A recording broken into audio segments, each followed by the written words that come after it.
Saracinesca sfondata, razzia di preziosi e telecamere messe fuori uso con estintori, un colpo in appena 4 minuti per il comando che ha svaligiato una gioielleria di Vittorio Veneto, ingenti bottino e danni, in un video la fuga dei banditi. Aveva scelto la zona di un supermercato del centro di Castelfranco come base per spacciare droga, il suo camper come laboratorio per le dosi, pusher marocchino senza permesso di soggiorno arrestato. Tragedia nel pomeriggio nel bellunese, 79enne di Spinea travolto ucciso da un'auto in una galleria mentre cercava di recuperare lo specchietto e investirlo una 66enne di Mogliano. Lettera aperta della famiglia di Mattia Battistetti, il giovane morto sul lavoro nel 2021, al giudice che ha chiesto altri 3 mesi per comunicare le motivazioni della sentenza. I genitori lanciano un appello anche a Giorgia Meloni. Folla commossa a San Stino di Livenza per l'addio alla 53enne professoressa delle medie massacrata dal nipote, la commozione di studenti e colleghe. Dopo la visita di Roberto Vannacci a Spresiano, il sindaco della Pietra sembra sempre più vicino al generale. Da Lobadina diversi messaggi al mondo dell'impresa ma anche al centrodestra. Sono passati esattamente 4 anni dalla tragedia della Marmolada, 11 le vittime, 9 venete. Il ghiacciaio, dicono gli esperti, continua a ritirarsi. Turismo selvaggio a Cortina, al via il progetto pilota subito operativo per il presidio della montagna che vede insieme il comune, la provincia di Belluno e la regione del Veneto.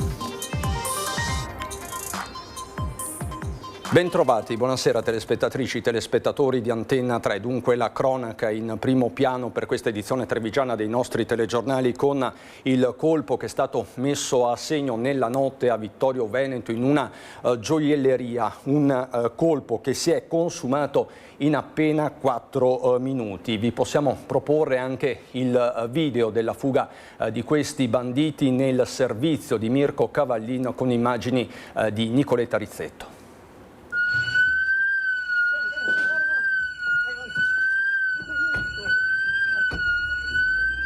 2:50 del mattino, l'auto con a bordo almeno 4 rapinatori fugge dal centro di San Giacomo di Veglia, probabilmente verso il casello dell'autostrada. Nei 4 minuti precedenti il comando aveva messo a segno un colpo nella gioielleria Collodel, razziando monili, oggetti in oro e argento, orologi e altri preziosi presenti in alcune delle vetrine.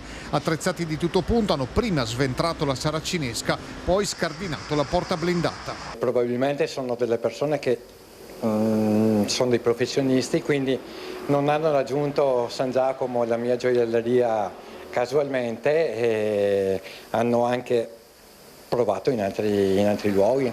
Il colpo, probabilmente ben preparato vista la rapidità con cui la banda ha agito, è avvenuto anche sotto gli occhi delle telecamere stradali di videosorveglianza e nonostante il passaggio di qualche automobilista.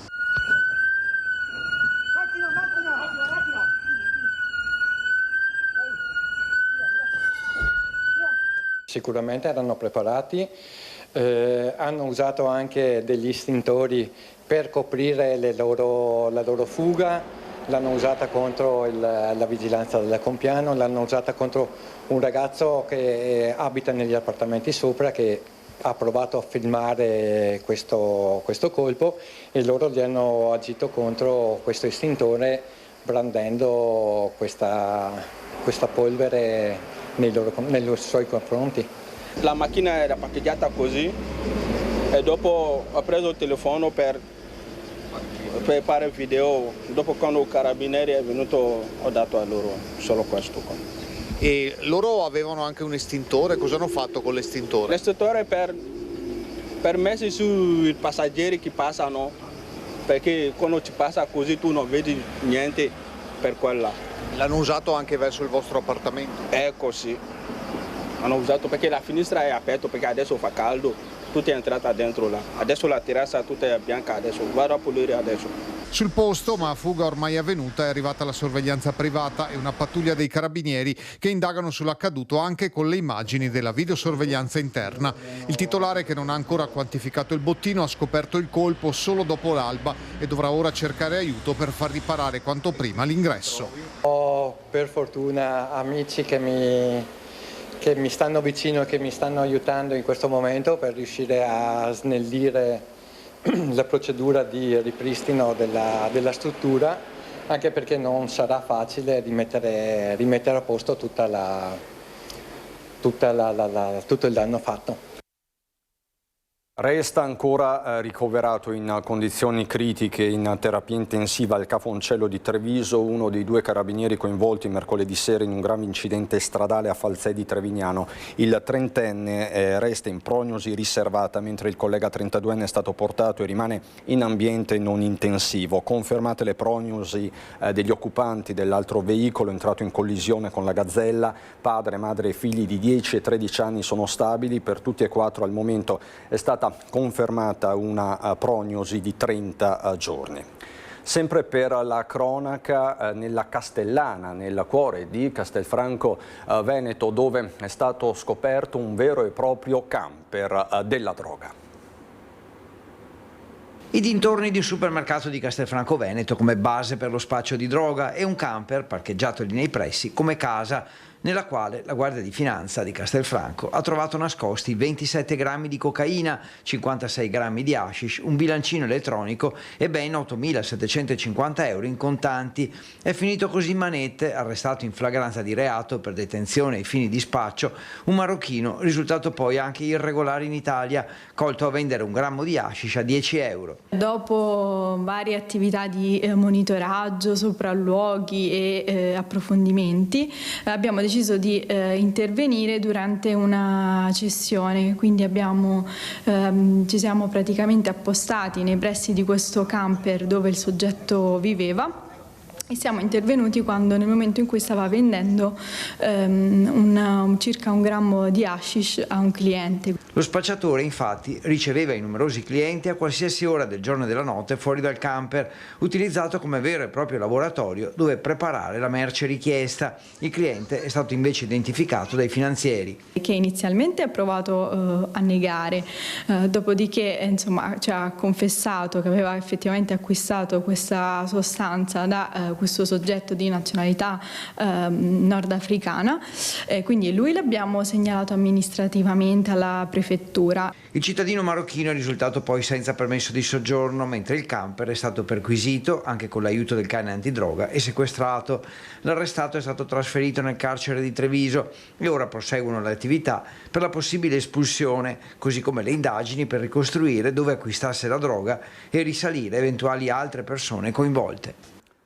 Sono state ore di ricerche tra Villorba e Treviso dopo la scomparsa di un uomo di 86 anni con alcune fragilità. A lanciare l'allarme erano stati alcuni familiari. Questo nel pomeriggio di ieri. Ne è scattata una vera e propria mobilitazione durata tutta la notte, coinvolti operatori del SUEM 118, vigili del fuoco, carabinieri. L'anziano fortunatamente è stato trovato questa mattina ed è stato portato all'ospedale per le cure del caso. Inizialmente le ricerche si erano concentrate nella zona della sua abitazione. Lettera aperta della famiglia di Mattia Battistetti, il giovane morto sul lavoro nel 2021, al giudice che ha chiesto ulteriore tempo per comunicare le motivazioni della sentenza. I genitori lanciano anche un appello alla Premier Giorgia Meloni.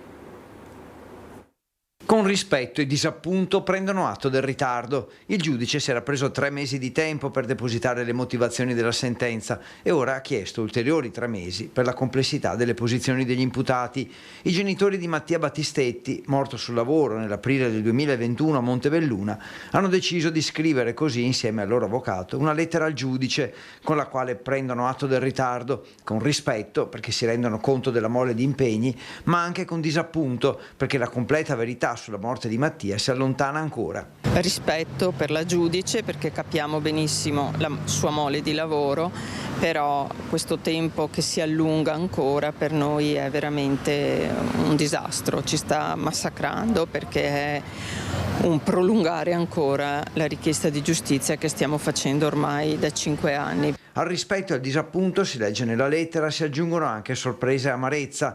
Dopo 8 mesi di discussione e una Camera di Consiglio di soli 58 minuti, si sarebbero aspettati tempistiche diverse. Intanto hanno ascoltato con attenzione le parole che il Premier Giorgia Meloni ha pronunciato nelle scorse ore all'Assemblea della UIL di Padova. Provo sempre un forte dolore quando sento parlare di morti sul lavoro. Sono consapevole che il Premier Meloni sicuramente ha detto quelle parole col cuore. Chiedo però, come sto veramente chiedendo da sempre, che quelle promesse vengano mantenute. Lei mi ha colpito particolarmente quando ha detto che una priorità su cui si misura la civiltà di una nazione è la sicurezza sul lavoro. Questa diventi la priorità. Intanto Monica e Giuseppe aspettano con ostinata fiducia. La giustizia è una strada lunga, ma la memoria di Mattia non si prescrive e nemmeno la nostra determinazione. Restiamo a Montebelluna che ricorda in queste ore, proprio in queste ore, anche Gianmarco Gallina, morto esattamente 4 anni fa con la compagna Emanuela Piran nella strage della Marmolada. Dopo 4 anni il mondo scientifico ancora si interroga sulle cause di quel disastro. C'è un nuovo report, un nuovo studio anche dell'Università di Pisa.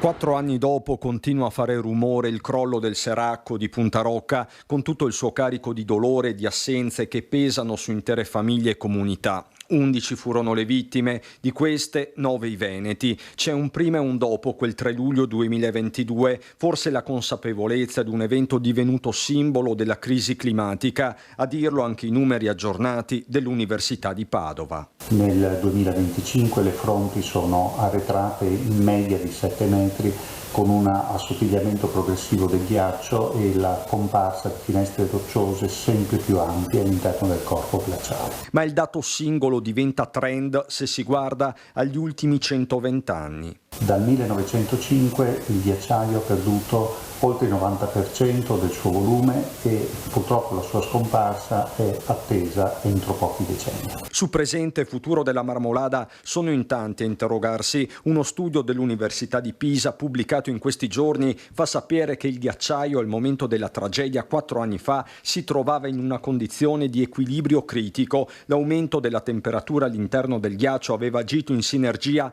con la presenza delle fratture, indebolendo progressivamente la massa glaciale e riducendone la resistenza meccanica. A incidere, dicono i ricercatori di Pisa, furono temperature eccezionalmente elevate e l'aumento della pressione dell'acqua alla base del ghiacciaio, ma il fattore termico non è un'eccezione, come conferma pure la campagna annuale attualmente in corso su 150 ghiacciai dell'arco alpino, in campo gli esperti della Fondazione Glaciologica Italiana.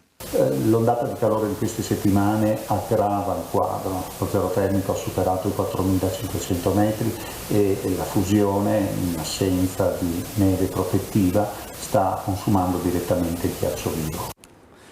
Andiamo per un attimo a San Stino di Livenza, non possiamo fare altrimenti. Oggi l'addio a Chiara Guerra, l'insegnante uccisa dal nipote 17enne l'11 giugno scorso. In tanti a darle l'ultimo saluto c'erano i suoi alunni e le sue colleghe insegnanti, c'era l'intera comunità di San Stino di Livenza. Questa comunità ancora sconvolta, si è rivolto il parroco Don Alberto, anche con domande scomode.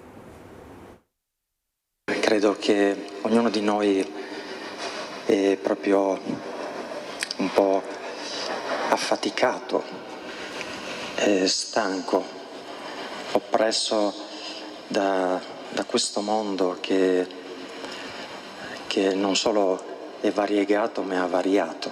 E se a compiere questo gesto così grave fosse stato mio figlio, che ho sempre cercato di educare al rispetto, al servizio, alla bontà, come mi sentirei adesso?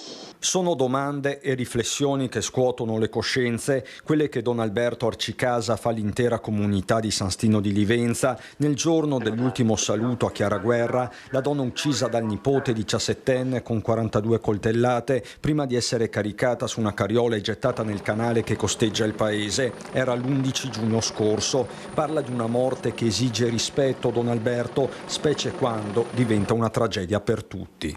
Noi oggi siamo qua con un profondo rispetto per Chiara, ma anche per Roberto e la sua famiglia colpita da questo duplice dolore. In chiesa e poi a seguire il feretro c'è proprio Roberto con la moglie e l'altra figlia, poco distante il sindaco Gianluca De Stefani a rappresentare un paese ancora scioccato. A San Stino sono ore di lutto cittadino, mentre sull'altare prende la parola il mondo di Chiara, quello della scuola, dell'istituto comprensivo locale, a partire dai suoi amati alunni che per l'intera cerimonia hanno indossato delle magliette blu con stampati nomi, cognomi e numeri come un lungo appello. Lei ci ha insegnato soprattutto ad essere persone migliori. Ci diceva sempre che la vita è il dono più prezioso che abbiamo, che è il dono più prezioso che abbiamo e che ogni giorno va vissuto con coraggio, rispetto e gratitudine. Ci mancheranno la sua voce, le sue risate, la sua gentilezza e quel modo speciale che aveva di rendere la scuola un luogo in cui sentirsi accolti. Ci sono poi le colleghe, diventate con il tempo amiche, le prime a lanciare l'allarme per la sua scomparsa non vedendola arrivare a scuola per gli esami di terza media. Chiediamo che il tempo non cancelli emozioni ed esperienze e che ci faccia dono di saggezza. Ciao Chiara. Il saluto arriva nel giorno in cui Chiara avrebbe compiuto 53 anni, una coincidenza maledetta in un giorno già difficile e ancora carico di inquietudini. Siamo tutti un po' colpevoli di essere presi dietro le nostre cose, ma quanto tempo realmente dedichiamo all'ascolto? Voltiamo decisamente pagina, parliamo di uno dei temi di questi giorni, l'emergenza siccità che continua a farsi sentire soprattutto in agricoltura. Alcune colture sono già in difficoltà e anche i sindaci tentano di correre ai ripari. Basta transitare sopra il Greto del Piave e dare uno sguardo in basso per capire la situazione di carenza che il fiume, come tanti altri in tutto il Veneto, sta vivendo. Dai bacini montani è iniziato il rilascio dell'acqua verso la pianura e per il momento la situazione non è ancora critica.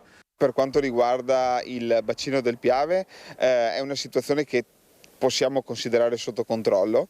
Oggi come approvvigionamento siamo in linea con gli anni anche più siccitosi che ci sono stati in passato. Sicuramente il temporale e le perturbazioni degli ultimi giorni sono state una manna dal cielo per quanto riguarda le coltivazioni agricole e anche per quanto riguarda la richiesta idrica del territorio. Gli eventi estremi, tanto caldo come nella seconda metà di giugno, e precipitazioni anche abbondanti e violente, concentrate in pochi minuti, spingono chi amministra la risorsa idrica verso scelte non più rinviabili.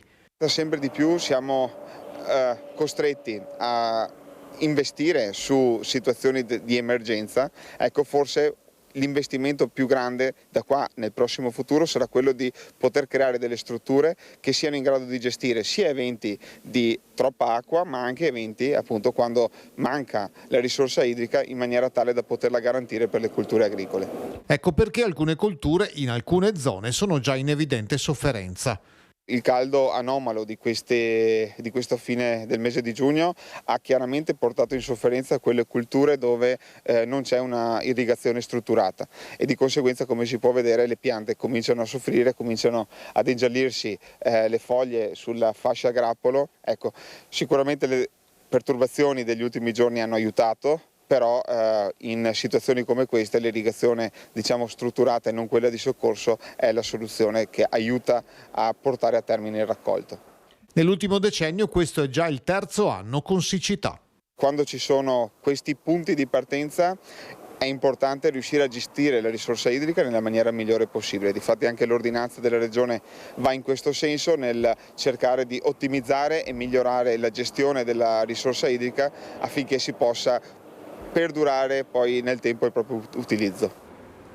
La pagina politica, dopo la visita di Roberto Vannacci a Spresiano, il sindaco Marco Della Pietra sembra sempre più vicino alla generale da Lovadine. Intanto diversi i messaggi partiti in direzione del mondo dell'impresa, ma anche in direzione degli alleati, dei vicini di casa, chiamiamoli così, del centrodestra. Liberare le loro capacità e poi essere come questo pezzo di acciaio che mi hanno regalato, essere elastico per adattarmi alle esigenze, ma avere un punto di snervamento molto alto ed essere soprattutto duro, nel senso fermo nella mia determinazione e nella volontà di raggiungere gli obiettivi che ci siamo proposti. Però l'energia vera viene da loro. Basta solo scatenarli, basta togliere loro i vincoli, no, togliere loro la morsa e lasciare i veneti lavorare, non chiedono altro. Il focus era l'economia e così è stato l'Ovadina di Spresiano, dove Roberto Vannacci ha radunato circa 200 fra simpatizzanti, sostenitori, curiosi, per buona parte imprenditori provenienti da tutto il nord-est. 500 euro il contributo minimo per cenare con il generale, sempre più proiettato alle politiche 2027, con lo scontro che si sta consumando in Parlamento sulla nuova legge elettorale. Punto fermo per Futuro Nazionale il ritorno alle preferenze. La preferenza vuol dire ridare la sovranità al popolo. Se oggi abbiamo il 50% degli italiani che non vanno a votare è anche perché non possono scegliere chi è il proprio rappresentante. Ma Vannacci a Spresiano non pensa solo all'appuntamento nazionale, pronto a candidare un proprio sindaco in tutte le città chiamate al voto nei prossimi anni. Treviso e i capoluoghi veneti non fanno eccezione. L'ennesimo messaggio niente affatto velato ai vicini di casa, ma al momento avversari di fatto del centrodestra. Non è Futuro Nazionale a rinunciare al dialogo, ma sono altre entità che oggi continuano a dire che non siamo compatibili, che siamo noi a essere usciti, che non c'è la possibilità di discutere con noi. Per noi le porte rimangono sempre aperte. Vannacci quindi attende una mossa, meglio se a farla sarà la stessa Premier Meloni. Lo spera anche il sindaco di Spresiano, Marco Della Pietra, che ha detto addio a Fratelli d'Italia solo qualche settimana fa e che all'Ovadina ha fatto gli onori di casa. Io mi auguro che si trovi anche la quadra e che ci sia una destra unita al governo. Della Pietra, ad ogni buon conto, sembra sempre più vicino al generale, pur non sciogliendo le riserve. Gli ideali sicuramente sono molto più vicini a quello che è il mio perimetro e anche a quella che è la mia storia. Però insomma, non è che siamo qui a ufficializzare tessere o cosa. Io sono stato invitato, mi fa molto piacere di partecipare. Altro indizio, la canzone scelta da Della Pietra in un reel su Facebook dove annuncia la sua partecipazione a Focus. Generale, dietro la collina ci sta la notte, trucca e assassina. Da Spresiano intanto il generale tenta una via di dialogo con il nord-est, nel mirino l'attuale gestione dell'Europa. Da quando esiste questa Unione Europea, per come è stata pianificata e progettata, il PIL italiano non è più cresciuto, anzi sono cresciuti di più le altre nazioni che noi avevamo raggiunto nel frattempo. Dobbiamo cambiare questo concetto. Ci sono poi i temi dell'amministrazione, parliamo adesso di fusione dei comuni.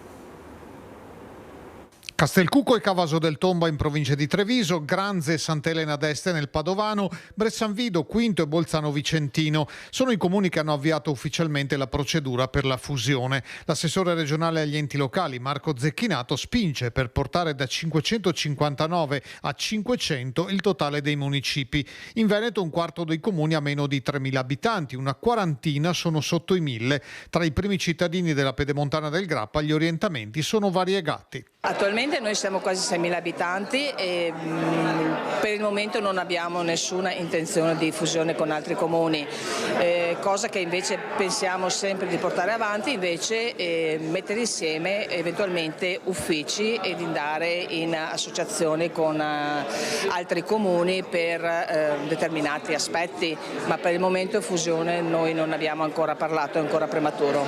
Sempre di più le risorse vengono meno e quindi spesso le fusioni sono necessarie proprio per cercare di garantire un servizio al cittadino quando, lo sappiamo, oltre alle risorse a volte sono anche i dipendenti comunali a essere sempre più difficili da reperire. A Pieve del Grappa, uno dei primi comuni veneti nati da fusione, il percorso era nato già da basi condivise. Io sono sempre dell'idea che è giusto portare avanti questa possibilità per i cittadini di poter decidere e scegliersi se fondersi prima che magari arrivi d'obbligo. C'è chi guarda anche ad altre forme di collaborazione e non chiude le porte alle ipotesi di fusione, magari prima per scelta che per obbligo. Lavorare in rete, lavorare in collaborazione tra i vari comuni ora come ora sta portando grandi risultati. È vero che le fusioni sicuramente portano vantaggio alle comunità, portano vantaggio ai servizi anche che i comuni possono erogare. Se arriverà un giorno mai che lo Stato centrale ci obbligherà ad arrivare a un numero minimo, là sicuramente la cittadinanza sarà la cosa verrà quindi subita, quindi è meglio anticipare i tempi e cominciare sicuramente a parlarne. Veniamo a una comunicazione di servizio. ANAS informa che per consentire i lavori di posa delle barriere paramassi in zona Fadalto, la strada statale 51 di Alemagna sarà chiusa da lunedì 6 luglio a venerdì 17 luglio prossimi in determinati orari. Le chiusure, fa sapere il gestore della strada, sono necessarie per consentire gli interventi di messa in sicurezza del versante, che comprendono la rimozione delle rocce instabili e il taglio della vegetazione. La circolazione sarà sospesa dalle ore 8:30 alle 11:30 e dalle 14:30 alle 17:30. Il venerdì sarà prevista la sola chiusura nella fascia mattutina dalle 8:30 alle 11:30. Nelle giornate di sabato e domenica la strada rimarrà aperta. Così dunque sul Fadalto, e noi ritorniamo fra qualche istante di pubblicità, fra poco.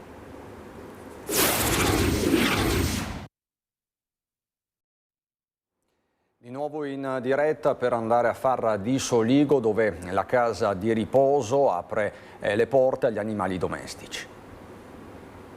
Con questo progetto i familiari potranno venire a far visita ai nostri ospiti insieme appunto agli amici a quattro zampe che appunto porteranno appunto ulteriori emozioni e ulteriore calore all'interno della nostra struttura. Se da oggi al Bombozzolla di Farra di Soligo familiari e pazienti possono entrare con il loro animale d'affezione, bisogna dire grazie a Lola, un pastore australiano, e al suo padrone Piero, che non voleva separarsene una volta entrato in struttura.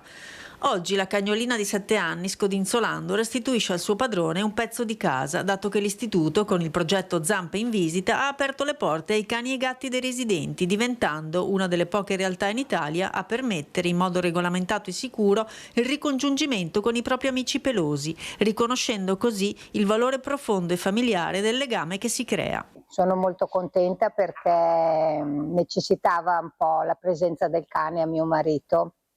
Perché la cosa che mi chiede quando arrivo è sempre come sta la Lola, prima di chiedermi come sto io. Ringrazio il Bombozzola che ci ha dato questa possibilità, che così ogni tanto mi sento più serena a accontentare mio marito, che vede il suo cane, che vale più della moglie. Non è pet therapy, ma qualcosa di ancora più semplice e di più profondo: ricostruire la quotidianità e gli affetti che spesso si interrompono con l'ingresso in una casa di riposo. In pochi incontri Lola è già diventata la mascotte del Bombozzolla e ha aperto la strada a tutte le altre richieste, perché a volte basta una zampa che si posa su una mano per far riaffiorare ricordi, serenità e il calore di una famiglia, quella che sempre di più oggi è costituita anche dai non umani. Un progetto che nasce dall'idea da noi appunto sempre perseguita di ricreare quanto più possibile all'interno della nostra struttura, che per noi è la casa dei nostri ospiti, un ambiente il più possibile familiare e ospitale. È venerdì e come ogni venerdì ci sono le previsioni del tempo del nostro generale Giancarlo Iannicelli. L'anticiclone africano si è indebolito, l'afflusso di aria calda da sud si è attenuato, quindi le temperature massime sono diminuite, anche se si mantengono un po' al di sopra della norma. Di questa situazione ne ha approfittato subito il buon anticiclone delle Azzorre. Vedete dalla carta del tempo che una volta era l'artefice di un'estate, degli estati più piacevoli. Vedete punta decisamente verso est, sino a interessare un po' tutte le nostre zone. Noi siamo al limite, quindi permette un po' qualche impulso di aria un po' più fresca, instabile su di noi, però gli effetti saranno evidenti solo sulle Alpi, e a ridosso delle Alpi e sull'estremo orientale della regione, nulla più. Naturalmente questo stazionerà, si rafforzerà nei prossimi giorni, anche la prossima settimana, e quindi presto detto, sabato, domenica cielo in prevalenza sereno, un po' di velature alle primissime ore, un po' di attività comuniforme nel pomeriggio.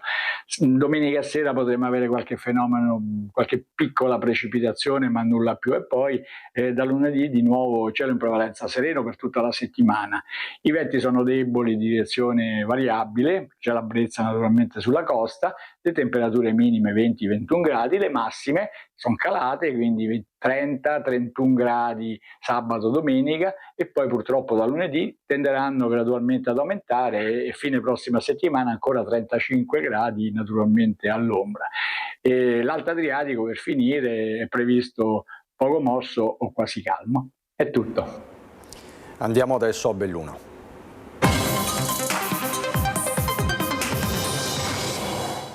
La cronaca in primo piano con una tragedia che si è consumata nel pomeriggio sulle strade della Gordino. Un uomo di 79 anni di Spinea è morto investito sotto la galleria di Listolade fra i comuni di Taibon e Cencenighe. Il tragico incidente è accaduto nel pomeriggio alle 16:30 e secondo le informazioni recuperate sino ad ora la dinamica sarebbe stata drammatica. L'uomo era al volante della sua auto in compagnia della moglie in uscita dalla galleria, forse per una manovra errata, urta il guardrail con lo specchietto laterale destro che si stacca e rotola sulla strada. Il 79enne a quel punto arresta l'auto e assieme alla moglie scende per andare a recuperare lo specchietto rimasto all'interno della galleria.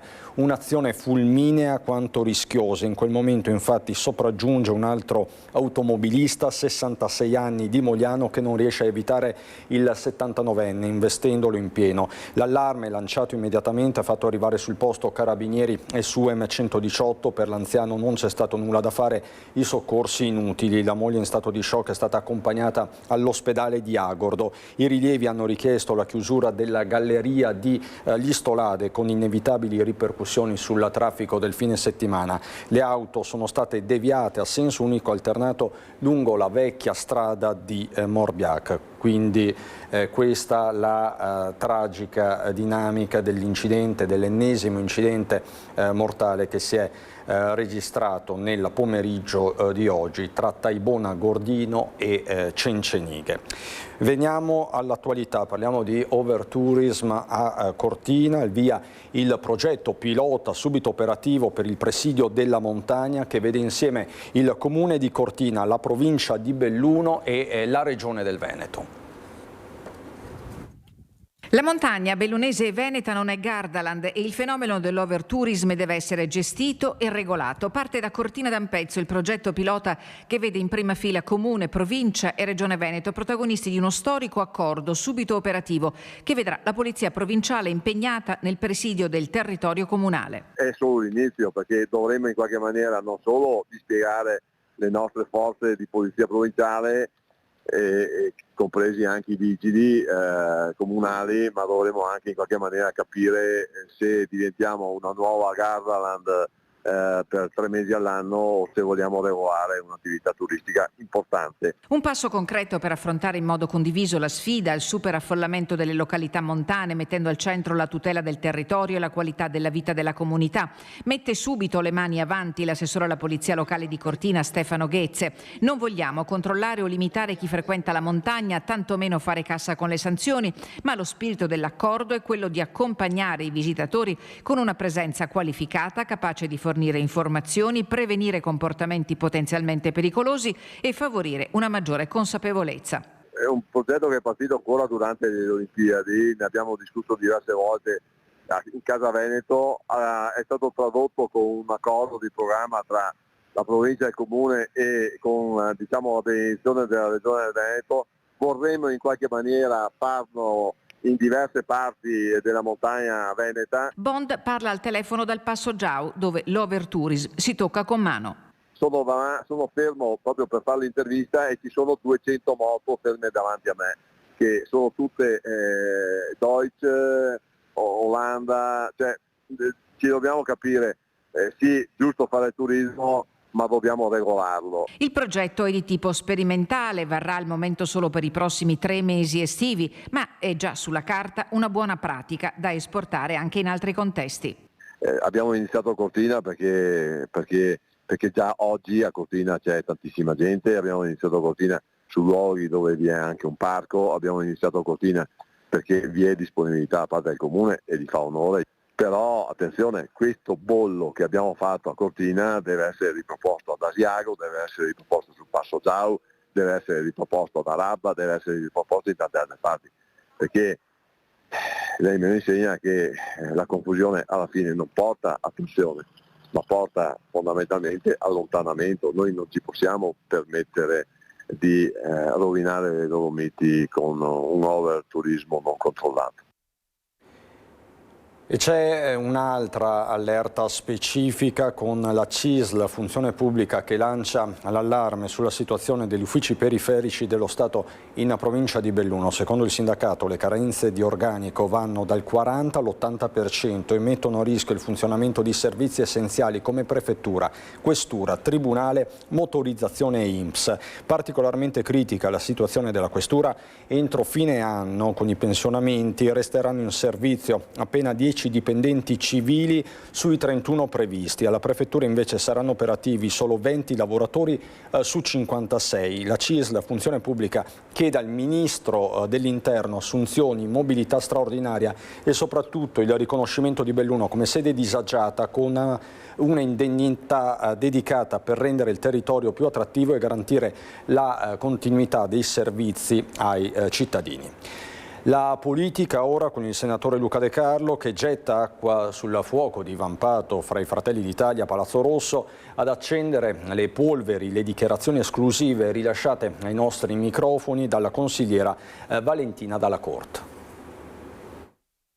Nulla di non risolvibile e quindi credo che al netto delle arrabbiature e della gioventù di qualcuno di noi che giustamente si comporta da giovane, come è giusto che sia, credo che il problema sia assolutamente risolvibile, quindi credo che al di là dello, tra virgolette, scazzo non ci siano problemi. Getta acqua sulla fiamma tricolore che d'improvviso è iniziato a ardere nell'emiciclo di Palazzo Rosso. Luca De Carlo liquida come peccato veniale quello commesso dalla consigliera Valentina Dalla Corte che martedì ai nostri microfoni in esclusiva, puntuta e risoluta, ha rivendicato i valori etici del partito e ha auspicato le dimissioni del capogruppo Alessandro Farina, il cui mancato voto alle provinciali ha comportato l'esclusione dei rappresentanti di Fratelli d'Italia a Palazzo Piloni. I toni di Dalla Corte non sarebbero piaciuti alla coordinatrice provinciale Calligaro. I panni sporchi si lavano in casa, avrebbe detto, smentendo, come conferma De Carlo, frizioni ben più gravi fra i fratelli bellunesi, limitando il tutto ai mal di pancia post elezioni provinciali. Insomma, un Buscopan e via, sperando che basti davvero a non ricorrere a cure più drastiche. Non preoccupano al momento le uscite dal partito verso il lido nazionalista di Roberto Vannacci, l'ultima bellunese in ordine di tempo quella di Andrea Stella, men che meno la scadenza della consigliatura De Pellegrin. Mi sembra un po' prematuro di parlare di candidature. Sulle alleanze posso dire con tranquillità che il centrodestra per me è sempre stato un valore aggiunto, per cui credo che si debba lavorare per mantenere compatta la coalizione. Il candidato potrebbe essere Luca De Carlo? No, assolutamente lo escludo. Io ho fatto il sindaco per amore nel mio paese. Ho sempre detto a chi mi chiedeva perché uno dovesse fare il sindaco, io ho detto passione per la politica e amore per il proprio territorio. Io voglio bene a Belluno, amo Calalzo però, e quindi ho fatto il sindaco a Calalzo e quindi escludo che Luca De Carlo sia uno dei probabili candidati. Tra i papabili si fa sempre più insistente il nome dell'ex assessore regionale Giampaolo Bottacin. Il commento di De Carlo, per quanto criptico, è cristallino. Bottacin in poll è un messaggio politico chiaro agli alleati e un invito a deporre l'ascia di guerra. Per governare questa città bisogna metterci esperienza, voglia, disponibilità e a volte anche mettere al lato un carattere brusco. Intanto a Belluno il Pala de Mas 2 è realtà. Ci sono voluti meno di 4 anni per costruire la nuova struttura sportiva al Foro Boario, opera finanziata per la quasi totalità dal PNRR e da fondi statali. Voilà. taglio del nastro più atteso, quello steso per l'inaugurazione del Pala de Mas 2, il nuovissimo palazzetto dello sport per la ginnastica e la scherma, ideato dall'amministrazione Massaro, ma finanziato e portato avanti dall'amministrazione De Pellegrin. Diamo alla città un ulteriore spazio per l'attività sportiva.